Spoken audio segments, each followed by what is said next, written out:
Hey guys, it's Allie. We're back.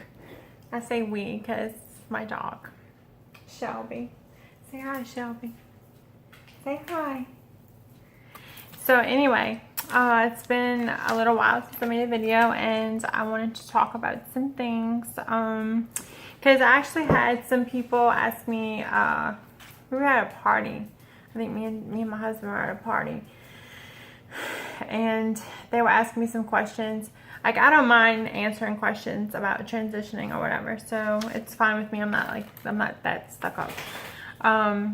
So I wrote down, like, here's my list. I wrote down a couple of things to talk about, like a couple of topics that maybe might be useful to some new male to female transgender women that are just starting the process, if you will. I know there's tons of videos out there about it, but what could another one hurt, right? So let's see. All right, so the first one is the skin. Like, when I started taking my estrogen and I started taking spironolactone and finasteride, that's my hormone regimen. I take 2 milligrams of estrogen, 4 milligrams of estrogen in the morning with 200 milligrams of spironolactone and 5 milligrams of finasteride. I take that in the morning, and then at night I take another 100 milligrams of spironolactone. So I'm on 300 milligrams of spironolactone total. Some people think that's too much. Most people on 100 or 200. That's just my choice. The doctor left it up to me, so to speak, after testing my levels for a while. I mean, you gotta understand, I've been transitioning for almost 5 years, 4 years, 4.5 years. So it's been a while. But at the beginning, that's how it was. First, I was on 100 milligrams of Spiro. Then I was on 200 milligrams, and now I'm on 300. And that's where it seems to do good. The only problem with that is that it's a diuretic, which means that it will expel a lot of fluid, like you'll pee a lot. So the downside to that is, especially living down here in New Orleans, is that it's so hot. So you have to make sure you stay hydrated, because I've spent a lot of times in the hospital due to dehydration. But so anyway, so I take a total of 4 milligrams of estrogen a day, 300 of Spiro, and 5 milligrams of finasteride. Supposedly the finasteride for my hair and stuff like that. But anyway, so my skin, I never really had an acne problem, so to speak. My brother and sister never did. Well, my sister kind of did, but we never really. So I guess I was blessed with that. But once I started spironolactone, my skin became much fuller, plumper. It cleared up so much. Like, there's hardly I never see a bump on my face, ever. Even my husband's like, you never have acne, like, ever. I don't have blemishes. I don't have any bumps anywhere on my body. And so that's one of the good things, because doctors do prescribe that off-label to treat, cis women. It doesn't matter. Like, they'll give them that medication for like really bad acne that can't be controlled any other way. So the skin part, everything just became like really soft and supple, and that was something that was really good. Not that I had like crocodile skin to begin with, because I didn't. But the next thing would be sorry, gotta stay hydrated, remember that. Like your boobs. Okay, so obviously when I started, I didn't have any. I was flat-chested like any man would be, I guess. I hate to say it that way, but it is what it is. We're all adults here, so. And then after a while, like after a month or so, they got really sore and tender, and then they started to grow. And she's really gonna sit here and eat while I'm doing this video. She won't eat any other time other than when I'm doing something. So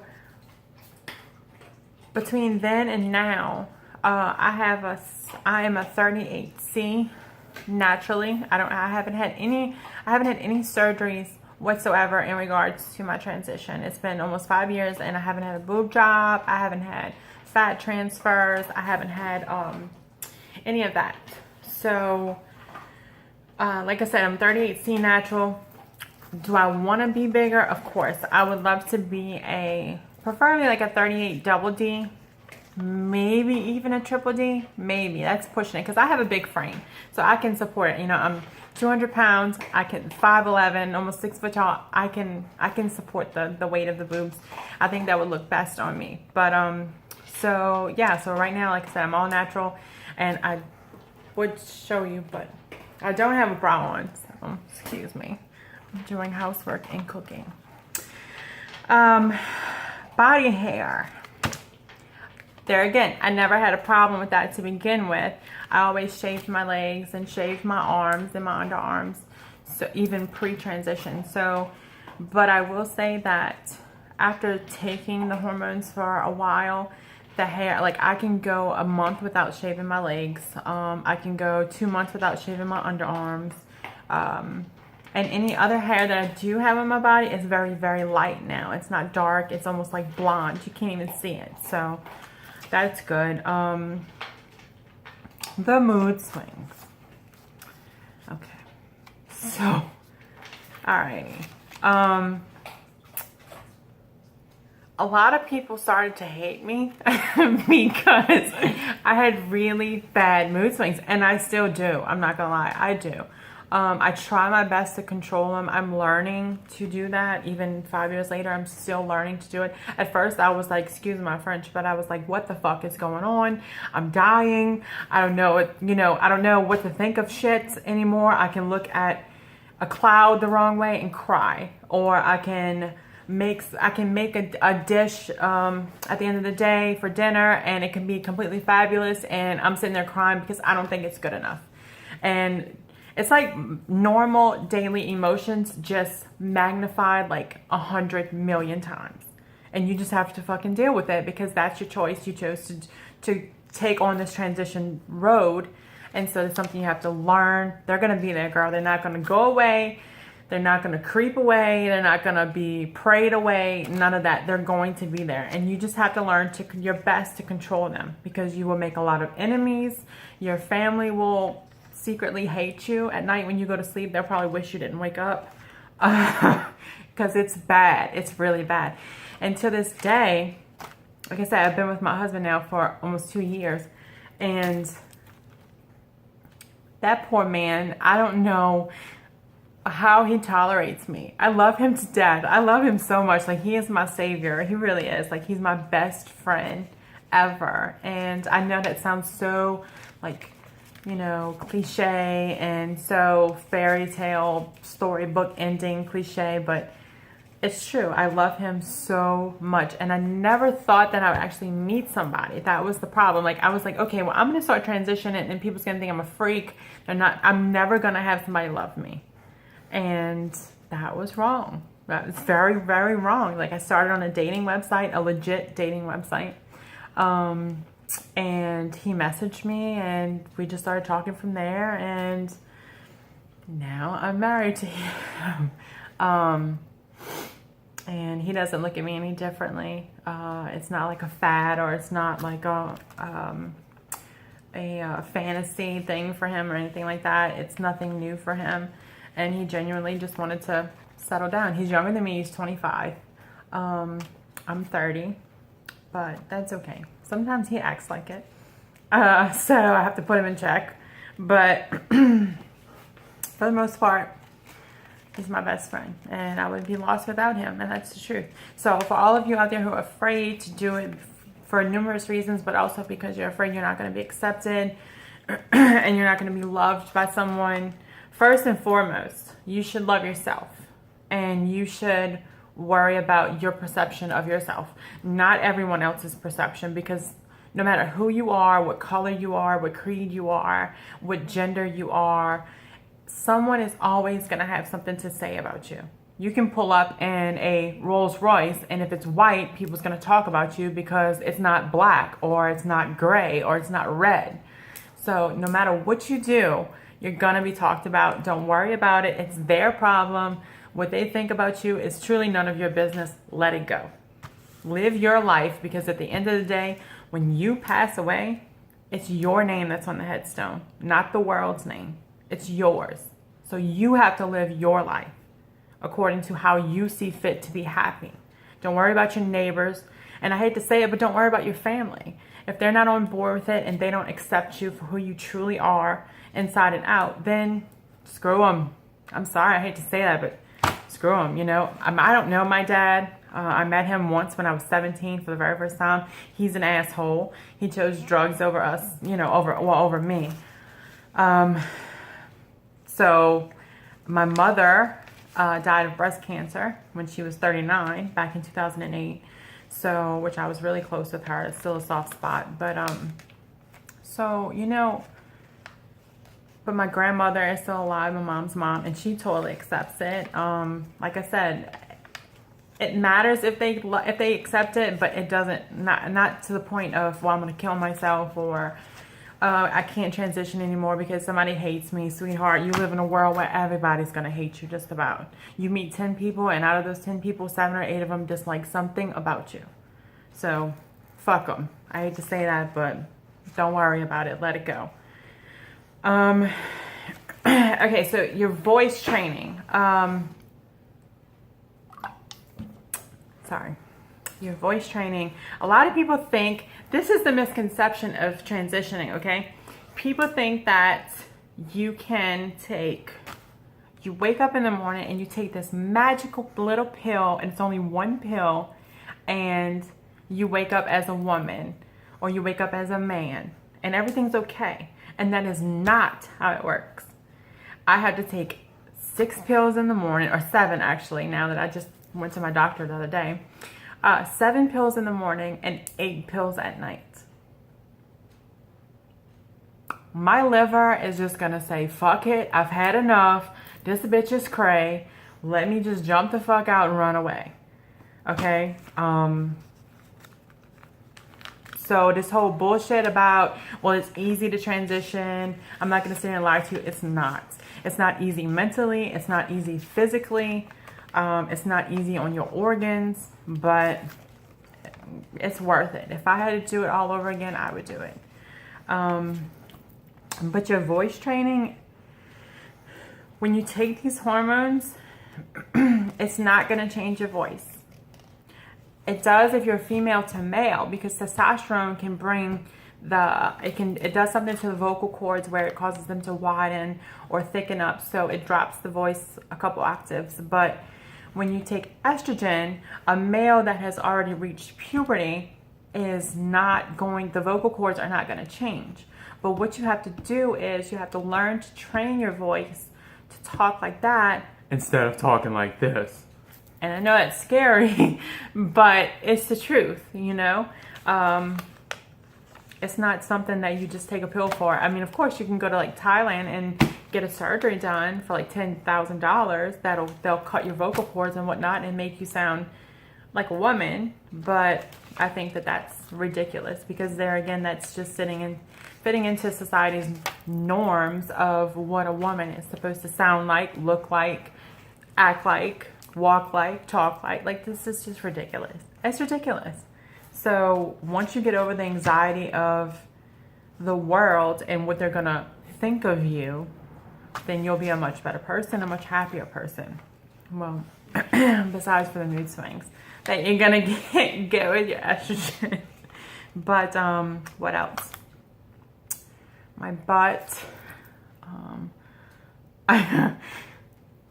Yeah, butt and hips. Okay, so I was trying on a pair of shorts that were pre-transition shorts, and it was awful. I mean, it was good, but it was awful because I'm trying to get into these shorts, and once it hit my thighs, that was the end of the story. Like, I had to wiggle, and it popped up over my hips and my thighs and my butt, and it was loose around my waist. So all of that's going to change. You're going to grow into your boobs. You're going to grow into your hips. You're going to grow into your butt. So don't worry. I personally, and this is just me personally, I think that a lot of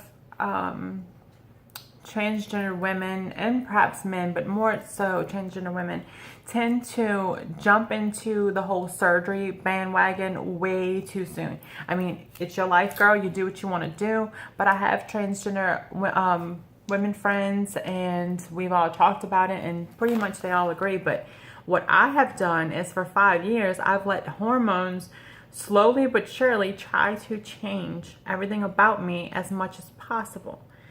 A couple years back, of course, when I didn't have any boobs, or when I was growing into them and I was an A cup or a B cup, I would give anything to be a C cup or a D or a double D. And to think I could just whip out a checkbook and write a check, or slide a card for something that costs $11,000-$12,000 and just wake up with these big, huge, pretty boobs.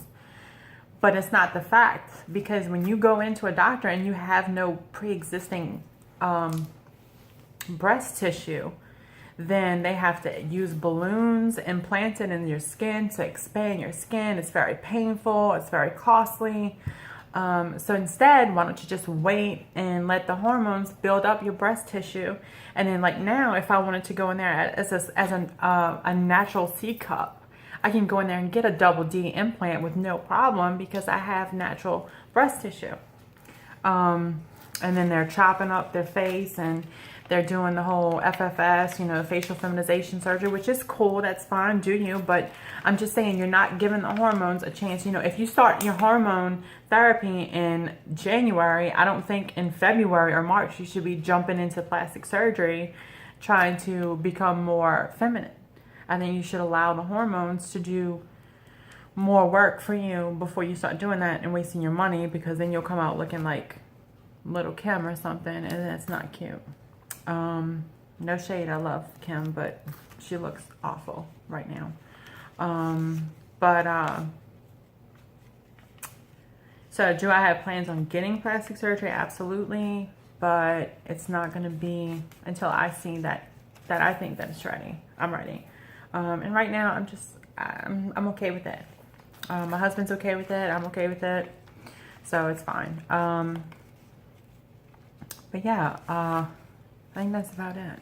I can't think of anything else. But your hair will grow like crazy. Your nails will grow, stuff like that. But yeah, so if you have any questions, just let me know. I know my videos are not that entertaining, but I try to be real. I'm going to be honest. I'm not going to be fake. Like some other women that get on here on YouTube and, they're transgender, and all I want to talk about is, well, what's in my Louis bag and what's in my Gucci bag and this and that, which is cool. I mean, there's nothing wrong with that. I mean, clearly, I've had it. I have it too, but I'm not going to get on a video and say, oh, I'm transgender, so let me show you what's in my Gucci bag. Like, that's just so vain and unnecessary, because it's off topic. Your Gucci bag or your Louis bag has nothing to do with how big of a boob you're gonna grow. I'm sorry, that's just the truth. So all these people get on camera and they try to front and they try to show out with shit that probably a sugar daddy that you went and tricked with on a corner to get your money bought you. Let's be real. Let's keep it real. I'm a real ass bitch. Let's keep it real. I don't sugarcoat shit. Ask my husband. I'll do a video with them soon. Ask him. I don't sugarcoat nothing. So I'm surprised he still loves me for that reason. I must be a really good cook. But, all right, I guess that's all for now. Like I said, just comment below. If you want a specific video, if you want me to do a video, I'll be more than happy to. If I can, just let me know. All right, y'all take care. Be safe. Love yourself. And don't worry about what people have to say. Because like I said, they're going to talk about you anyway. So don't worry about it. Unless they're physically hurting you, don't let words hurt you, because they can't. They can't. And we're losing too many people in the transgender society. We're losing too many people to suicide, period, in the world. But especially in the LGBT community, we're losing a lot of people that feel that the only answer is to take their own lives. And that's ridiculous. I'm sorry. I don't care if you are for or against LGBT rights and views, but there's no reason why a human being, a soul, a beautiful soul, should take their own life because someone else is bullying them, or someone else doesn't agree with them, or they don't like them. I'm sorry, excuse my French again, but fuck you. If you don't like me, fuck to the you. I don't give a shit. That's one less person. If you don't like me, that's one less person I gotta buy a Christmas present, and a birthday present, a Hanukkah present, Kwanzaa present, whatever. So I'm not bothered. This is not bothered by what people think about me. And you should be the same way. So take care of yourself, and until next time, see you later. Mwah. Be safe.